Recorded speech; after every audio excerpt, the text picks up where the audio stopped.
గువాహటి టెస్టులో టీమిండియాకు తీవ్ర నిరాశ ఎదురైంది. దక్షిణాఫ్రికాతో జరిగిన రెండవ టెస్టులో భారత్ భారీ పరాజయాన్ని చవిచూసింది. విజయం కోసం అతిపెద్ద లక్ష్యంగా నిలిచినటువంటి 549 పరుగులను ఛేదించవలసినటువంటి పరిస్థితుల్లో రెండవ ఇన్నింగ్స్ ఆరంభించిన భారత బ్యాటర్లు పూర్తిగా ఢీలా పడిపోయారు. ఎక్కడ కూడా నిలబడలేక వికెట్లు ఇచ్చేశారు. కేవలం 140 పరుగులకే ఆల్అవుట్ అయి భారీ తేడాతో మ్యాచ్ను చేజార్చుకుంది.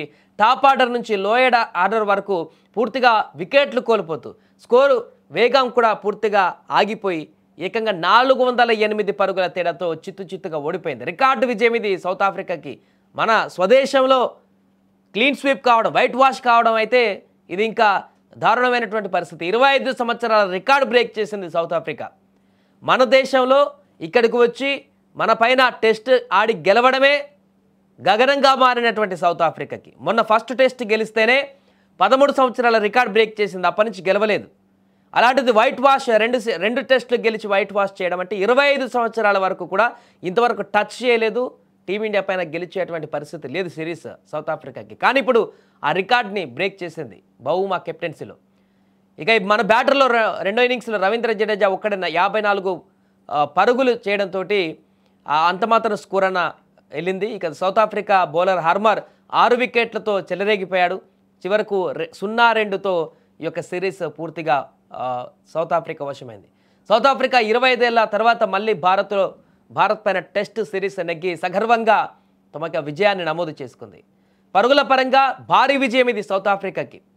మొత్తం సౌత్ ఆఫ్రికా టెస్ట్ కెరీర్లోనే రెండవ అతిపెద్ద విజయం. 2018లో జోహెన్బర్గ్లో ఆస్ట్రేలియా పైన 492 పరుగుల తేడాతో విజయం సాధించింది. ఇప్పటివరకు అదే అత్యంత భారీ విజయంగా ఉంది. ఆ తర్వాత రెండవ అతిపెద్ద విజయం ఇదే, ఈరోజు గెలిచినటువంటి ఇండియా పైన గెలిచినటువంటి ఇది. భారత గడ్డ పైన దక్షిణాఫ్రికా టెస్ట్ సిరీస్ గెలవడం ఇది రెండవసారి. 2000 సంవత్సరంలో అప్పుడు గెలిచింది మొదటిసారి క్రోయే కెప్టెన్సీలో 2-0తో సేమ్ ఇప్పట్లాగానే అప్పుడు టెస్ట్ సిరీస్ గెలిచింది 2000 సంవత్సరంలో. దాని తర్వాత ఇప్పుడు 2025 ఈ మధ్యకాలంలో ఎప్పుడు కూడా మరల సౌత్ ఆఫ్రికా టీమిండియా పైన నెగ్గినటువంటి దాఖలాలు లేవు. అలాంటి రికార్డుని కూడా చేజార్చుకున్న పరిస్థితి ఈరోజు టీమిండియా క్రికెటర్లకు వచ్చింది. అసలు టీమిండియా క్రికెట్లో ఏం జరుగుతుంది? టీమిండియా క్రికెట్, టెస్ట్ క్రికెట్ ముఖ్యంగా T20లో ఆడుతున్నారు, వన్డేలో ఆడుతున్నారు, అంత బాగానే ఉంది. కానీ టెస్ట్ క్రికెట్కి వచ్చేసరికి అంటే టెస్ట్ ఫార్మాట్ అనేసరికి చాలామందికి ఇప్పుడు T20 ఫార్మాట్ అలవాటు పడిపోయి చాలామంది యువకులకు వచ్చేటువంటి వారికి టెస్ట్ అనేటువంటి ఈ యొక్క భారీ ఫార్మాట్ గురించి అవగాహన కోల్పోతున్నట్టుగా కనపడుతుంది. టెస్ట్ అంటే కంప్లీట్గా డిఫెన్స్ గేమ్. బౌలర్ల దాటిని తట్టుకొని నిలబడేటటువంటి శక్తి ఉన్నటువంటి గేమ్. పరుగులు రాబట్టడం కాదు, ఆ వికెట్ల మధ్య గ్రీజ్ ముందు వికెట్ పడకుండా నిలబడి ఎక్కువ బాల్ ఎవరైతే ఆడగలుగుతారో అది బ్యాట్స్మెన్ యొక్క గేమ్. ఆసియా ఖండంలో దక్షిణాఫ్రికా ఇప్పుడు గతంలో ఆడినటువంటి 3 సిరీస్లో కూడా అద్భుతమైన ప్రదర్శన చేసింది. బంగ్లాదేశ్ పైన 2-0తో గెలిచింది. పాకిస్తాన్ మీద 1-1 డ్రా చేసింది. ఇండియా పైన ఇప్పుడు 2-0తో గెలిచి వన్డే టెస్ట్ ప్రపంచ కప్లో కూడా ఇప్పుడు అద్భుతమైనటువంటి రేసులో ముందంజలో ఉంది.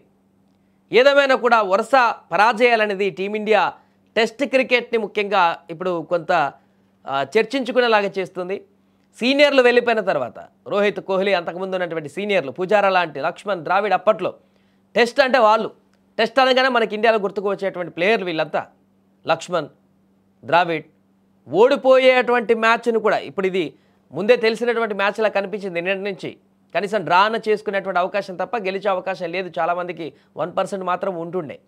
ఇలాంటి మ్యాచ్లను కూడా ఓడిపోకుండా నిలబడేటువంటి గోడలు ఉండేటివి మనకు అప్పట్లో టెస్ట్ క్రికెట్లో. ద్రావిడ్, లక్ష్మణ్, పుజారా లాంటి ఈ మధ్య కాలంలో అంతకుముందు అతను వెళ్ళిపోయిన తర్వాత అలాంటి ఒక నిలబడేటువంటి బ్యాట్స్మెన్ లేకపోయిండు టీమిండియాలో. వస్తున్నారు, ఆడుతున్నారు, లేపుతున్నారు, 6లు కొడుతున్నారు, వెళ్ళిపోతున్నారు. టెస్ట్ గేమ్ అంటే అది కాదు. పేలవమైనటువంటి ప్రదర్శన, టెస్ట్లో సమూల మార్పులు చేయవలసినటువంటి పరిస్థితి ఏర్పడిందనేటువంటి చర్చ కొనసాగుతుంది. ఇప్పుడు T20 ఫార్మాట్ వేరు, వన్డే ఫార్మాట్ వేరు, టెస్ట్ వేరు.